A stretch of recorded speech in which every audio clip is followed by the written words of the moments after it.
Hari ini kita akan lanjutkan serial khotbah kita dari kitab Daniel, ya. Makna 70 kali 7. Jadi kata masanya dihapus sebab minggu lalu kita sudah belajar bahwa di dalam bahasa aslinya tidak ada kata masa. Jadi makna 70 kali 7. Ya, kita membaca kitab Daniel pasal 9 ayat 24 sampai 27. Daniel pasal 9, 24 sampai 27, kita membaca, jangan ngebut, sama-sama menikmati firman Tuhan. 1, 2, 3. 70 kali 7 masa telah ditetapkan atas bangsamu dan atas kotamu yang kudus, untuk melenyapkan kefasikan, untuk mengakhiri dosa, untuk menghapuskan kesalahan, untuk mendatangkan keadilan yang kekal, untuk menggenapkan penglihatan dan nabi, dan untuk mengurapi yang maha kudus. 25, maka ketahuilah dan pahamilah dari saat firman itu keluar, yakni bahwa Yerusalem akan dipulihkan dan dibangun kembali, sampai pada kedatangan seorang yang diurapi, seorang raja, ada 7 kali 7 masa. Dan 62 kali 7 masa lamanya. Kota itu akan dibangun kembali dengan tanah lapang dan paritnya, tetapi di tengah-tengah kesulitan. 26, sesudah ke-62 kali 7 masa itu akan disingkirkan seorang yang telah diurapi, padahal tidak ada salahnya apa-apa. Maka datanglah rakyat seorang raja memusnahkan kota dan tempat kudus itu. Tetapi raja itu akan menemui ajalnya.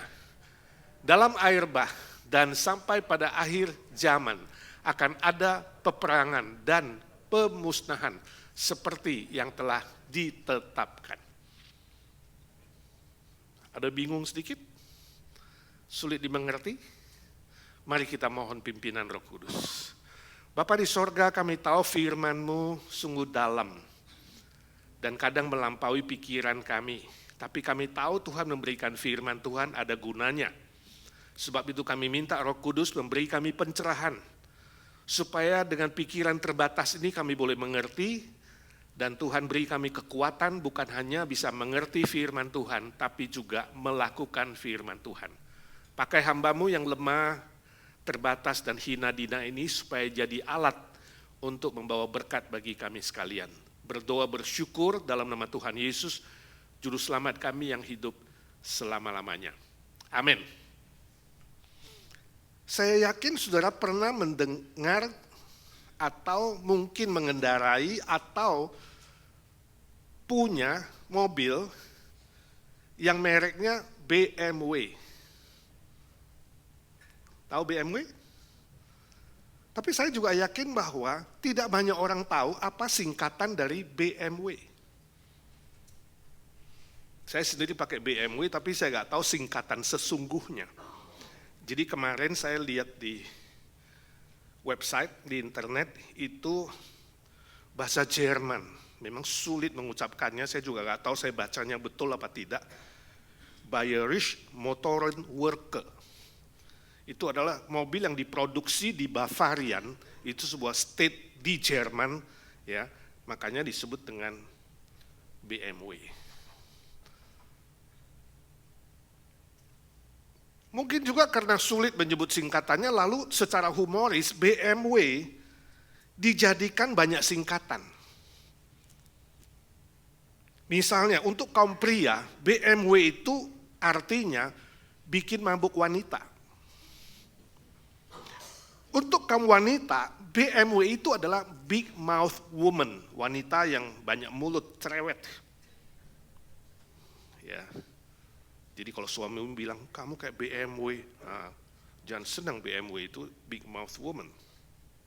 Untuk orang miskin, BMW itu adalah bajai merah warnanya, di Indonesia khususnya.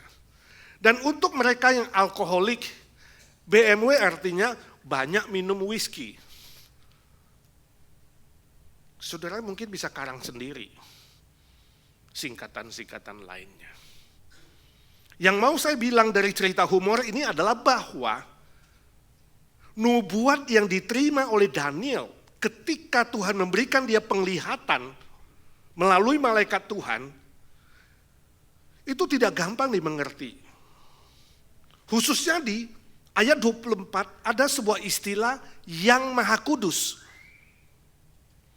Sebab istilah yang maha kudus ini di dalam bahasa aslinya, bahasa Ibrani, itu bisa berarti nama tempat, tapi juga nama manusia, nama seseorang.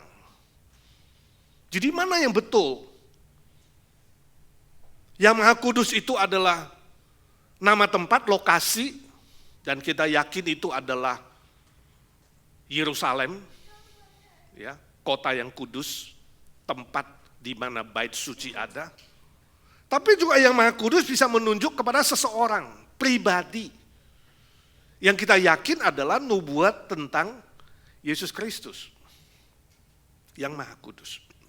Namun karena kitab Daniel ini disebut dengan kitab apokaliptik. Apokaliptik artinya sesuatu yang tersembunyi, tapi kemudian oleh wahyu Tuhan itu dibukakan bagi kita.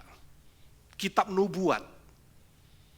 Nah, karena dia adalah bersifat apokaliptik atau nubuat, maka sangat-sangat mungkin dan memang begitu bahwa nubuat 70 kali 7 ini bukan cuma satu meaning, bukan cuma satu arti, tapi disebut dengan nubuat berganda atau di sini nubuat berlapis 3. Jadi hari ini kita harus mengerti nubuat Daniel ini 70 kali 7 ini dengan 3 pengertian juga. 3 lapis nubuatnya. Lapisan pertama itu menunjuk kepada bait suci di Yerusalem. Lapisan kedua menunjuk kepada pribadi Yesus Kristus yang akan datang inkarnasi di dunia ini. Menjadi juru selamat seluruh umat manusia. Dan lapisan ketiga menunjuk kepada pribadi Yesus Kristus yang kelak di akhir zaman akan datang lagi sebagai hakim seluruh umat manusia. Seperti yang kita hafalkan di dalam pengakuan iman rasuli setiap hari Minggu pada hari kiamat nanti. Nah, dengan 3 lapisan inilah kemudian 70 kali 7, tidak ada kata masa sekali lagi. Sebab kalau kata masa dipasang di situ bisa berarti tahun. Jadi tidak berarti 365 hari 1 tahun, tapi 70 kali 7. Ini dibagi 3 fase atau 3 periode, 3 fase. Fase pertama itu adalah 7 kali 7, fase kedua adalah 62 kali 7, dan fase ketiga adalah 1 kali 7, jadi total 70 kali 7. Nah, apa maknanya buat kita hari ini? Itu yang mau kita pikirkan bersama-sama. Yang pertama, fase 7 kali 7 atau periode 7 kali 7, ini bisa disebut dengan angka 7 itu adalah sabat, jadi 7 kali sabat. Sabat bukan hari Sabtu atau 1 hari, tapi sabat bisa berarti 7 tahun. Ya. Atau 7 waktu tertentu, itu juga disebut dengan sabat, sebab sabat berarti perhentian. Nah, karena 7 kali perhentian, maka dalam kitab Perjanjian Lama ini disebut dengan tahun Yobel.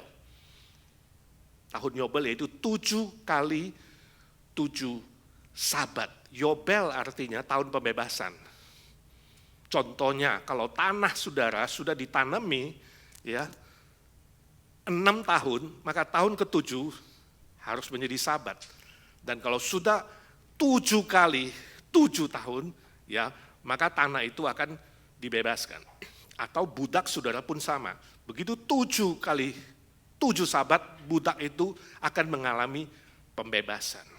Nah, apa maksudnya di sini 7 kali 7? Firman Tuhan ingin bilang kepada kita bahwa periode ini, tadi kata firman Tuhan, dimulai dengan kembalinya umat Yehuda dari pembuangan di Babel selama 70 tahun balik ke Yerusalem. Mereka dibebaskan dari perbudakan di Babel setelah 70 tahun melawan Tuhan.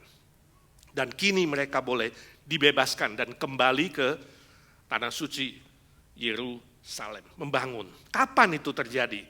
Nah, sejarah memberitahukan kepada kita, ketika Daniel berdoa di pasal 9 itu tadi, di awal pasal 9, Tuhan langsung menjawab Daniel. Doamu akan dapat jawaban, bahwa Yehuda akan dibebaskan. Tidak lama sesudah itu, yaitu pada tahun 538 BC, ya, Raja Media Persia mengeluarkan perintah. Jadi Persia menaklukkan Babel. Raja Kores kemudian memberi perintah, sekarang semua orang Yahudi boleh pulang ke Yerusalem. Nah, kalau saudara ikut renungan pagi, ada yang baca renungan pagi kan? Masih ingat kitab Hagai gak? Nah, salah satu nabi kecil, ya, dia menegur orang-orang Yahudi yang sudah pulang tahun 538. Perintah pertama adalah bangun kembali bait suci itu.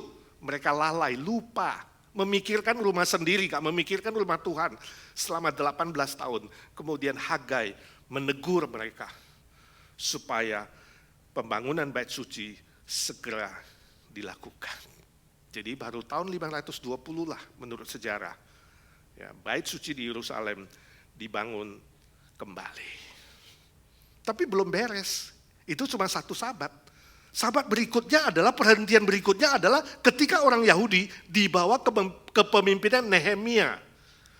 Nah, ini udah lama, saudara harusnya ingat juga Nehemia. Nehemia itu memimpin pembangunan tembok Yerusalem yang dihancurkan dan membantu membereskan ibadah orang Yahudi dan mengadakan perjanjian kembali antara umat Israel dan Tuhan Allah. Itu terjadi pada sekitar tahun 420 BC. Nah, pada tahun 420 BC itulah seluruh kitab perjanjian lama sudah terkumpul jadi satu pada zaman Nehemia dan Ezra. Jadi saudara, kita lihat dari mereka pulang pertama kali sampai Nehemia itu adalah 7 kali 7. Yobel itu tadi, ya. Bukan 49 tahun. Kalau kita hitung itu adalah secara matematis 120 tahun.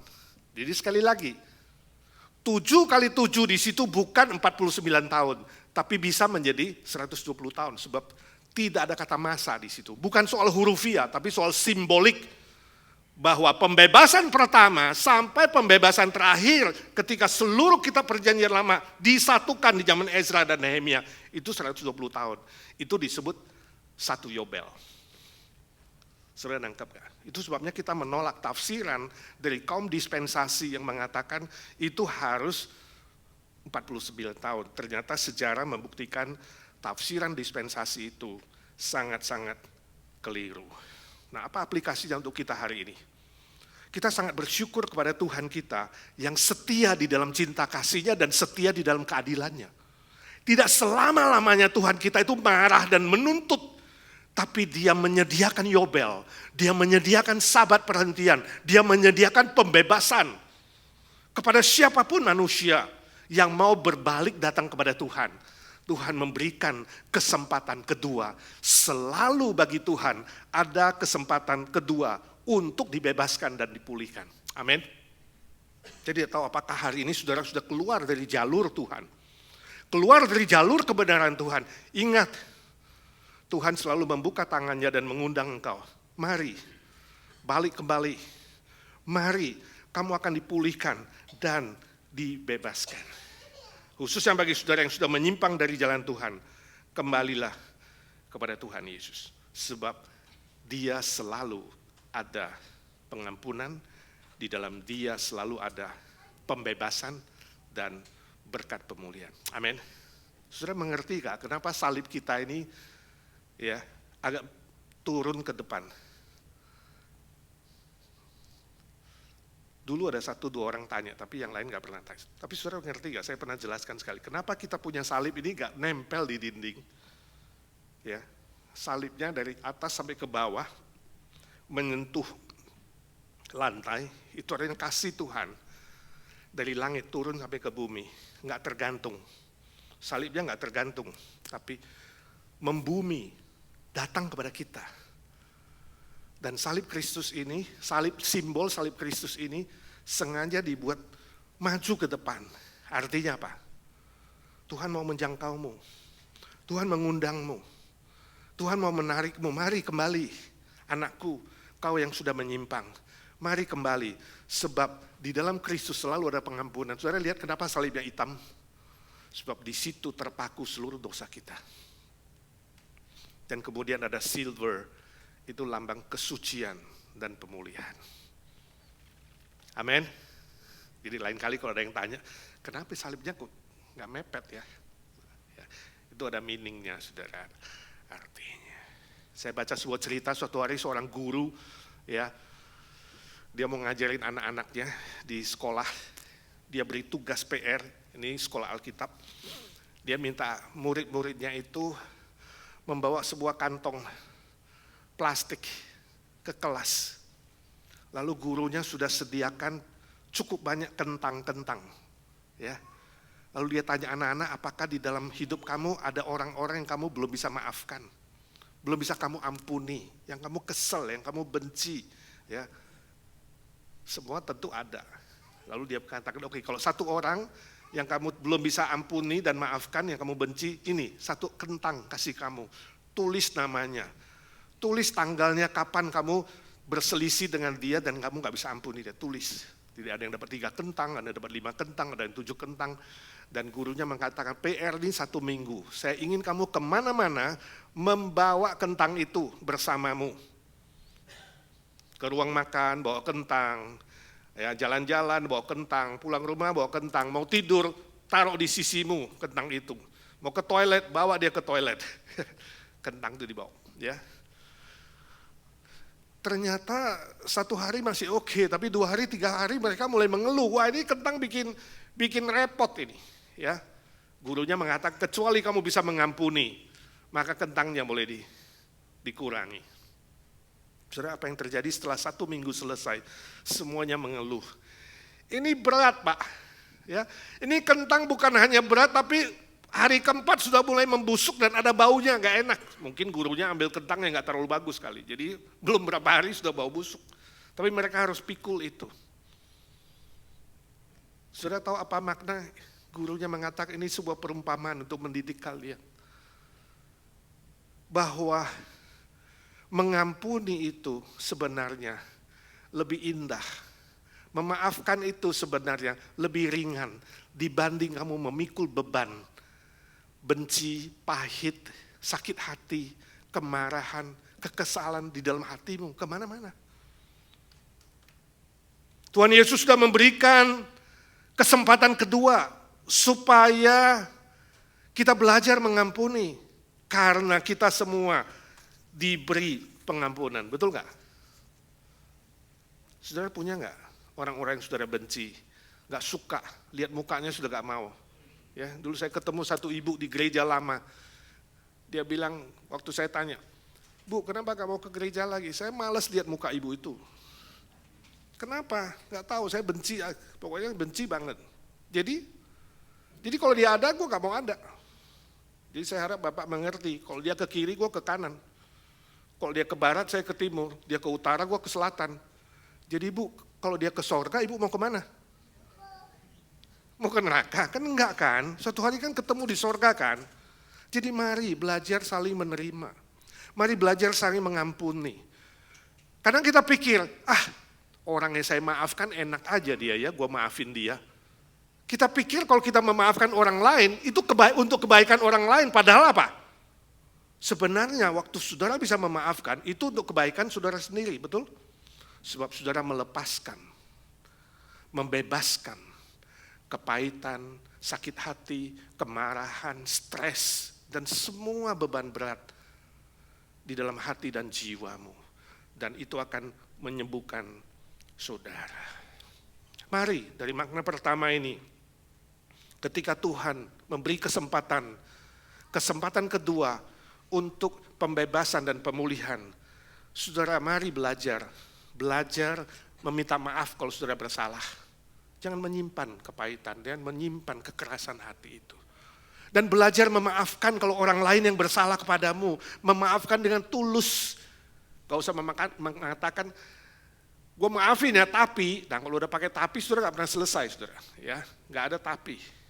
Mengampuni yang mengampuni dengan tulus. Sebab apa? Sebab Tuhan Yesus lebih dulu mengampuni kita semua. Amin. Saya tidak tahu saudara punya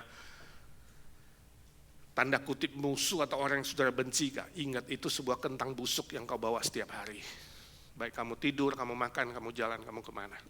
Ya, saya rindu semua saudara seiman yang ada di IGNC ini. Mari kita belajar. Saling mengasihi, saling mengampuni, saling menerima. Amin. Jangan gontok-gontokkan, kalau ada perselisihan tolong diselesaikan. Masalah besar jadikan masalah kecil, kata pepatah Tionghoa. Masalah kecil jadikan tidak ada masalah. Kita selesai di dalam Tuhan. Jangan diperalat oleh iblis sehingga kita jadi gak punya kesaksian yang baik. Di luar kita akan diketawain sama orang-orang kafir kalau kita di sini gontok-gontokkan dan ribut satu dengan yang lain. Yang kedua, periode atau fase 62 kali 7. Sekali lagi, ya, periode ini tidak sama dengan 62 kali 7 tahun atau 434 tahun, tidak. Angka 62 tidak memiliki arti khusus yang saudara hubung-hubungkan dengan apapun. Tapi fase ini dimulai setelah Yerusalem dibangun pada zaman Nehemia tadi. 420. Itu startnya. Dari ayat 25 sampai 26 kita dapatkan indikasi bahwa periode ini akan berakhir dengan kedatangan seorang yang diurapi. Ayat 25-26. Dia akan disingkirkan, ya, akan disingkirkan seorang yang telah diurapi, padahal tidak ada salahnya apa-apa. Dan seorang raja, ini terjemahan kurang tepat, seorang pemimpin memusnahkan kota dan tempat kudus itu. Nah, seorang yang diurapi pada bagian ini adalah lapisan kedua dari nubuat itu tadi. Lapisan kedua yaitu menunjuk kepada pribadi, bukan tempat. Pribadi Yesus Kristus, itu seorang yang diurapi. Sebab istilah yang diurapi dalam bahasa Ibrani itu Masiah, Mesias, Masiah dalam bahasa Ibrani. Dalam bahasa Yunani, Kristos atau Kristus yang diurapi. Jadi kalau kita bilang Yesus Kristus berarti Yesus yang diurapi oleh Bapa di sorga. Nah, dari catatan sejarah, saudara, kota Yerusalem dengan bait sucinya yang sudah dibangun kembali itu akhirnya dirobohkan. Jadi hari ini nggak ada lagi bait suci. Kalau saudara tur Israel nanti kita akan lihat, ya sudah nggak ada lagi bait suci yang dibangun itu. Sebab yang terakhir kali menurut sejarah, Yerusalem dan bait sucinya dimusnahkan oleh tentara Roma di bawah pimpinan Kaisar Titus. Itu terjadi 70 AD. Jadi waktu Yesus masih hidup, dia sudah nubuatkan, nanti kamu akan lihat bait suci ini akan dirobohkan dan tidak ada satu batu ada berada di atasnya, semua rata. Itu sudah diucapkan oleh Tuhan Yesus. Ya. Jadi akhir dari 62 kali 7 itu adalah sebelum 70 Masehi. Itu terjadi 70 Masehi. Maka fase yang paling tepat dari 62 kali 7 ini adalah kedatangan Yesus Kristus pertama kali ke dunia ini sebagai juru selamat. Sebelum 70 AD. Yesus hadir di sini, dia inkarnasi. Firman Allah yang pencipta segala sesuatu itu turun ke dunia. Itu menurut Yohanes 1 ayat 1 sampai 3. Dia sang pencipta tapi dia rela masuk ke dalam dunia ciptaannya. Dia lahir menjadi seorang bayi yang kita rayakan setiap hari Natal. Kemudian dalam kehidupannya dia melakukan banyak mujizat. Bahkan dari kesaksian Yesus dia mengatakan yang lebih besar dari bait suci ada di tengah-tengah kamu. Yesus menunjuk dirinya, jadi bukan lagi bait suci. Dirinya lebih besar dari bait suci, ya kan? Matius 12 ayat 6. Roh Tuhan ada padaku, kata Tuhan Yesus, oleh sebab dia telah mengurapi aku, Lukas 4 ayat 18. Dan seluruh kejadian Tuhan Yesus yang kita sebut dengan 5K. 5K, kelahiran, kehidupan yang penuh dengan mujizat dan kuasa, kemudian kematian, kebangkitan pada hari ketiga, dan kenaikan ke surga. 5K, ini sudah terjadi dalam sejarah kita. Tahun berapa? Sekitar tahun 4 sebelum Masehi sampai tahun 30 Masehi atau AD. Itulah 62 kali 7 masa. Nah, itu sebabnya nanti kita tour di situ, saudara yang ikut tour, kita akan melihat orang Israel masih klaim mereka punya tembok ratapan. Ya, tembok ratapan itu mereka mengatakan dulu waktu dihancurkan oleh Titus, sisa satu tembok besar. Nah, orang-orang ke sana, turis-turis kemudian boleh titip doa, ada imam-imam di situ yang doain, saudara bisa titip doa, lalu bayar sedikit $10, $15, dia doa untuk kamu, lalu dia selipkan di lubang-lubang situ. Kita gak percaya itu. Ya, jadi saudara ke sana tolong yang pergi jangan mistis, jangan aneh. Kalau gua doa di sini tembok ratapan pasti didengar oleh Tuhan. Ya, yang gak punya jodoh dan tidak dapat jodoh, ya, yang lagi sakit sembuh. Kenapa? Itu di tembok yang maha suci. Yesus bilang apa? Tidak ada satu batu berada di atas batunya, batu yang lain, rata. Pada zaman Raja atau Kaisar Titus. Nah, 62 kali 7 ini juga cocok untuk Yesus Kristus, sebab dibilang dia tidak bersalah. Dia yang diurapi tidak bersalah, tapi disingkirkan. Nah, bahasa Yunani, bahasa Ibraninya disingkirkan itu karat. Karat artinya dipotong, dikerat, ditolak, diusir, menyingkirkan, disingkirkan, membunuh dengan kekerasan. Ya. Lalu membunuh dan melenyapkan, mengadakan perjanjian dengan memotong dan menyembelih. Semua kata-kata dari karat ini, kalau kita cocokkan dengan pribadi Yesus Kristus, sangat-sangat tepat. Waktu di dunia ini dia tidak pernah bersalah. Tidak ada satu manusia pun yang bisa menemukan dosanya. Tetapi dia dihina, dia diejek, dia diludahi, dia dimaki, dia dicambuk, dan dia dibunuh di atas kayu salib. Demi saudara dan saya yang berdosa dan harus binasa. Sebab apa? Sebab perjanjian lama telah gagal gara-gara orang Israel. Dan Tuhan harus bikin perjanjian yang baru di dalam dirinya sendiri sebagai korban yang sempurna. Kita bersyukur hari ini kalau ngaku dosa, gak usah potong sapi, gak usah potong kambing, gak usah potong merpati. Tapi kita boleh datang kepada Tuhan Yesus, korban yang sempurna, yang sudah mengampuni secara sempurna. Nah, pertanyaannya, kalau besok saudara harus meninggal, saudara yakin gak 100% kamu diselamatkan? Ini paling penting. Kalau saudara belum yakin, setengah yakin, hari ini saya minta saudara perbaharui imanmu di dalam Tuhan Yesus. Katakan, Tuhan, perjanjianku denganmu mau diperbaharui. Aku mau 100% mengaku dengan mulutku dan hatiku, Engkaulah satu-satunya yang mati bagiku dan bangkit bagiku. Itu kebahagiaan yang paling sempurna. Beberapa hari lalu, saya bantu anak mantu saya untuk tawar mobil di Mazda, saudara, di Fontana. Ya, saya kalau ke dealer itu saya bawa laptop supaya kalau dia suruh tunggu lama saya kerja dulu. Jadi bukan saya nunggu dia, dia nunggu saya. Waktu saya gak habis, jadi saya kerja di situ sambil nunggu. Nah, salesman-nya bernama Nick. Sebelum ngomong mobil, saya mau ngomong dulu penginjilan. Jadi Tuhan kasih kesempatan, saya nginjili dia. Saya cerita tentang Yesus yang mati dan bangkit. Saya ceritakan bahwa musuh kita terbesar adalah kematian. Kamu siap gak? Pertanyaan yang sama saya tanya dia. Kalau besok kamu harus mati, kamu yakin gak kamu di mana? Kamu selamat gak? Dia bilang, aku gak yakin. Aku boleh dibilang ya, dari keluarga papa mama aku percaya. Tapi saya bilang, kapan terakhir kali kamu pernah berdoa? Jangan bilang ke gereja, pernah berdoa kepada Tuhan. Dia bilang, saya lupa, sudah lama sekali. Berarti ini ateis praktis. Jadi saya injili dia, singkat cerita, dia mau terima Tuhan Yesus. Nah, setelah ngomong harga, manajernya datang. Ya kan? Manajer, jadi saya nggak ngomong dulu mobil harga. Saya bilang, saya mau ngomong dulu. Ya kan? Saya tanya pertanyaan yang sama. Dia bilang, saya nggak percaya siapa-siapa, kata manajernya. Oh, jadi kamu ateis? Bukan, ya bilang ateis juga enggak, tapi agnostik lah dia bilang, agnostik. Saya ragu terhadap semua hal. Oh, kalau gitu kamu percaya diri sendiri dong. Ya dulu saya seperti kamu, saya bilang. Saya juga gak percaya siapa-siapa, diri sendiri, karena saya sekolahnya baik, ya kan, selalu juara 1, juara 2, ya kan. Lalu saya gak butuh siapa-siapa, saya bisa mandiri.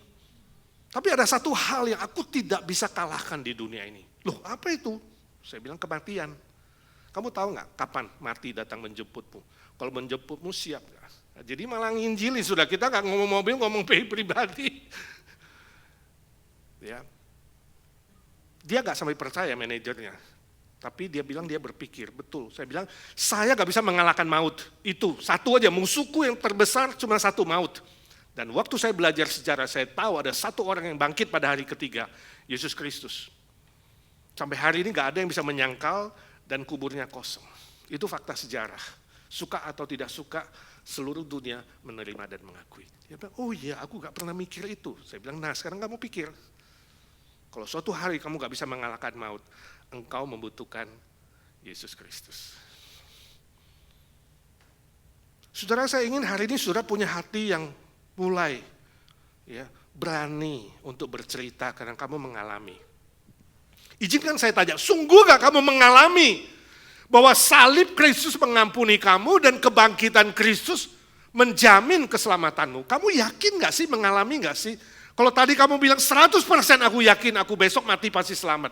Saya tanya, selama setahun ini, cuma setahun ini, 2023, hari ini September, 9 bulan. Berapa kali kamu cerita Tuhan Yesus? Berapa kali? Kalau kamu tahu Tuhan sudah berbuat baik bagimu dan itu penting dan bisa berguna untuk orang lain, mari saudara kita bangkit dari kematian rohani. Jangan takut, sungkan atau wah nanti gue dituduh, wah nanti kalau gue cerita gue dipecat. Minta hikmat dari Tuhan dan kekuatan. Katakan Tuhan, kalau aku diberi panjang umur, aku mau cerita tentang Tuhan Yesus. Amin. Amazing grace tadi kata si Rocky, saya yakin Rocky juga banyak cerita ya, ketika dia bekerja dan membagi itu kepada orang lain. Terakhir, periode 1x7. Ya. Periode lapisan ketiga, ini lapisan ketiga, 1x7, ya, ini klimaksnya. Dari seluruh nubuat yang diberikan oleh Tuhan kepada Daniel, ini klimaksnya. Ini jelas sekali adalah periode kedatangan pertama dari Tuhan Yesus dan kedatangan kedua. Ketika dia nanti datang pada hari kiamat itu ditutup ya 1x7 ini. 26 mengatakan datanglah rakyat seorang raja, ini terjemahan kurang baik. Ya, sebenarnya datanglah seorang pemimpin atau kaisar, ini lebih tepat. Memusnahkan kota dan tempat kudus itu, ini jelas menunjuk Titus. Tetapi raja itu akan menemui ajalnya dalam air bah. Ini kurang tepat sebab Titus tidak mati di dalam air bah. Terjemahan yang lebih tepat adalah raja itu akan menemui ajalnya. Dia mati tapi bukan di air bah, ya. Tapi berakhirnya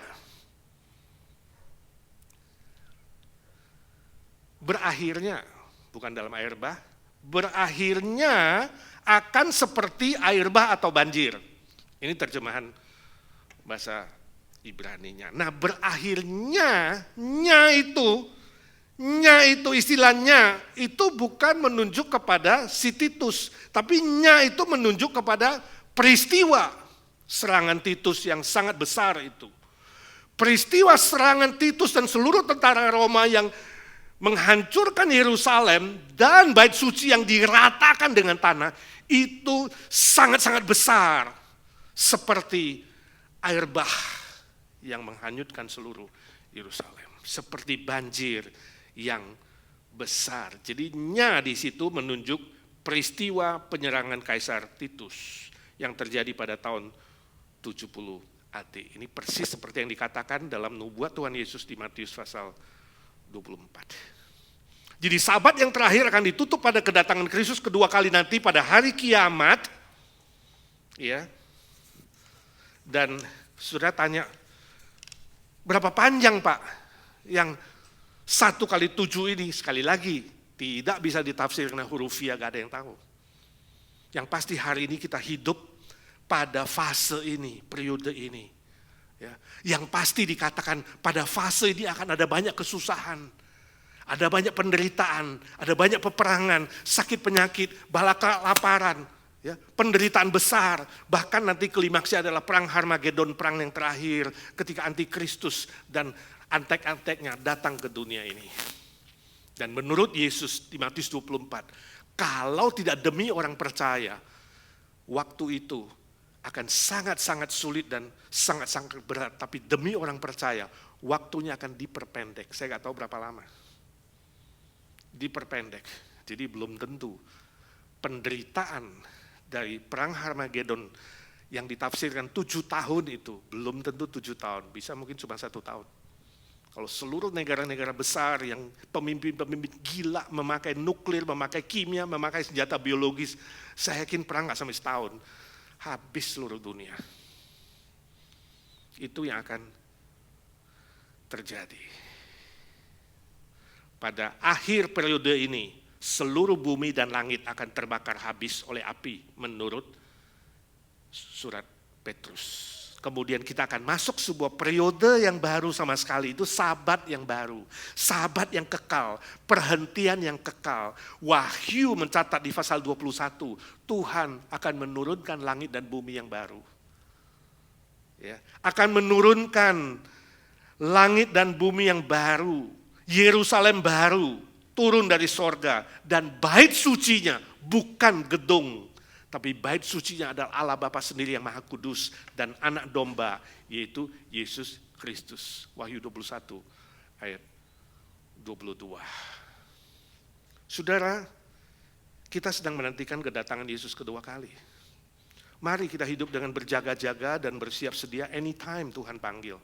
Kita harus bertanggung jawab atas semua yang Dia titipkan dalam hidup ini, ya. Jangan saudara terjebak hitung-menghitung seperti mereka yang tafsirkan secara spekulatif. Itu bukan tugas yang Tuhan berikan. Amanat agung yang Tuhan berikan bukan hitung-menghitung kapan Dia datang, tapi amanat agung yang diberikan Tuhan adalah mengabarkan Injil kepada seluruh suku bangsa. Itu tanda terakhir. Kalau seluruh suku bangsa di bumi ini sudah mendengarkan Injil, kedatangan Yesus sudah sangat dekat di ambang pintu. Sebab itu tanda terakhir, kata Yesus. Setelah seluruh dunia, seluruh suku bangsa mendengarkan Injil, jadi fair, semua dengar Injil, Dia akan datang kedua kali untuk menghakimi seluruh umat manusia. Mari jangan berpangku tangan, mari lebih giat, mari lebih semangat, mari lebih teguh menghadapi segala tantangan. Mari memenangkan jiwa-jiwa yang tersesat. Mari lakukan tanggung jawab saudara melayani sesuai dengan apa yang sudah Tuhan berikan. Jangan mengejar harta sementara, jangan mengejar hal-hal yang duniawi, yang materi, yang fana, dengan hati yang serakah dan egois dan meninggikan diri. Sebab semua itu nanti menuju kepada kebinasaan. Saya baca cerita ada seorang Tionghoa Chinese dengan orang Itali ini, dua temenan. Dua ini shoplifter, maling. Kalau ke toko itu maling, mencuri. Jadi suatu hari mereka masuk ke toko coklat, ya, setelah jalan-jalan lihat-lihat, ya kan, mereka keluar. Begitu keluar, si Itali bilang, kan kamu gak tahu kan, saya tadi ambil 3 coklat, ini sekarang ada di kantongku. Gak ada yang bisa tahu. Begitu cepatnya tanganku, saya maling yang terhebat. Orang Tionghoa gak mau kalah, dia bilang, you mau tahu, saya lebih hebat dari kamu. Ayo balik kembali. Setelah balik kembali ke sana, dia bilang sama pemilik toko itu, you hari ini mau melihat mujizat, magic? Pemilik toko mengatakan, ya oke, kasih saya coklat 1. Dia kasih, dia makan, cek, habis. Kasih yang kedua, habis. Loh, magicnya mana? Kasih yang ketiga. Kasih yang ketiga, habis. Loh, 3 coklat ditelan sama dia habis. Lalu si pemilik toko bilang, mana mujizatnya, magicnya? Coklat yang kumakan telah pindah ke kantong temanku.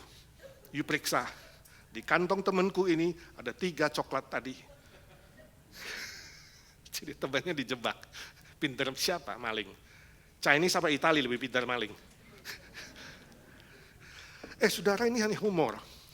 Ya, Tapi pertanyaan ini penting pelajarannya. Kalau hari ini ada sesuatu yang mau kau banggakan, apa yang kau banggakan? Apa yang kau mau banggakan hari ini? Kehebatanmu, kepintaranmu, kekayaanmu, kecantikanmu, hartamu, rumahmu yang mewah. Apa yang kau mau banggakan di muka bumi ini? Kalau bersifat materi, duniawi, itu sia-sia. Suatu hari akan lenyap, gak ada nilainya. Mari hari ini saudara, kita membanggakan apa yang kita lakukan di dalam Tuhan.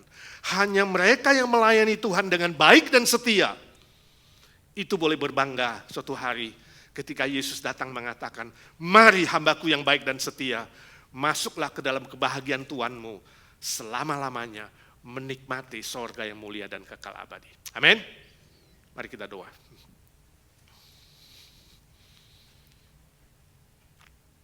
Ya Tuhan Yesus, suara hamba-Mu sudah berhenti. Biarlah suara Roh Kudus terus berbicara, berbisik di hati pikiran kami. Tolong kami bukan hanya menjadi pendengar firman dan melupakannya, tapi kami boleh melakukan firman Tuhan sesuai dengan gerakan Roh-Mu, ya Tuhan. Ajar kami tidak menyia-nyiakan waktu, kesempatan yang Tuhan berikan untuk hal-hal yang sementara. Tapi kami mengejar, mencari kerajaan Allah dan kebenarannya dan nilai-nilai kekal yang abadi, yang kelak boleh kami banggakan di hadapan-Mu. Kami menjadi hamba-Mu yang baik dan setia. Berdoa bersyukur dalam satu nama Tuhan Yesus Kristus, Juru Selamat kami, penebus kami yang sempurna, yang hidup selama-lamanya. Amin.